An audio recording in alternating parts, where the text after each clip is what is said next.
Fresh inflation numbers are out, and as we have been saying for months now, there is no sign inflation is going away. What came out was September CPI, which in theory tallies up the price of everything Americans buy. It came in higher than Wall Street expected, clocking 0.4% on the month, which is almost 5% annualized.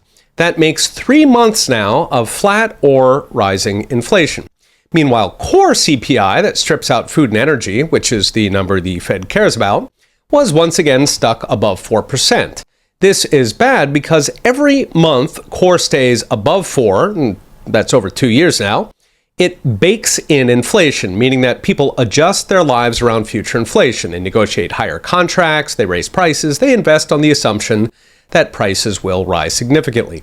The Fed fears this because it's afraid it'll become a self-fulfilling prophecy, that people expect inflation, and so inflation happens.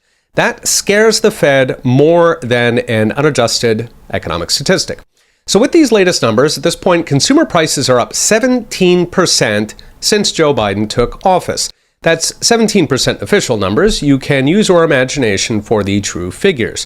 Even at 17, though, this means the typical American family is now $7,300 poorer per year than they were when Joe fixed America. So that's about $600 per month hit to the typical American family. Now, a lot of that came out of groceries and the gas pump. Food is up 20%. Again, these are the official numbers, with meat jumping closer to 25%. That's partly because farmers culled their herds because feed and labor costs went up so much that they could not afford to feed them. So yes, inflation kills cows. Even pet food is up almost 25%, putting Fido on borrowed time.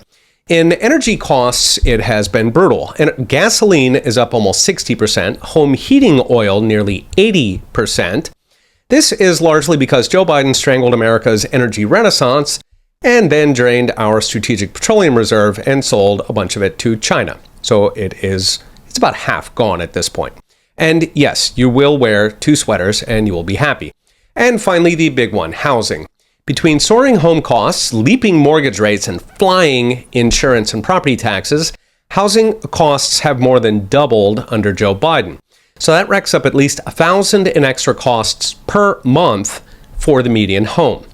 All this is up against earnings that have fallen hard under Biden for 2 reasons. First, because wages fell behind inflation, as always happens. And second, because companies are now cutting hours in preparation for the recession that everybody knows is coming unless they are paid not to know. So what's next? Brought to you by Unchained. What's next is a gradual realization by markets and voters that the stagflation of the past couple of years could be permanent.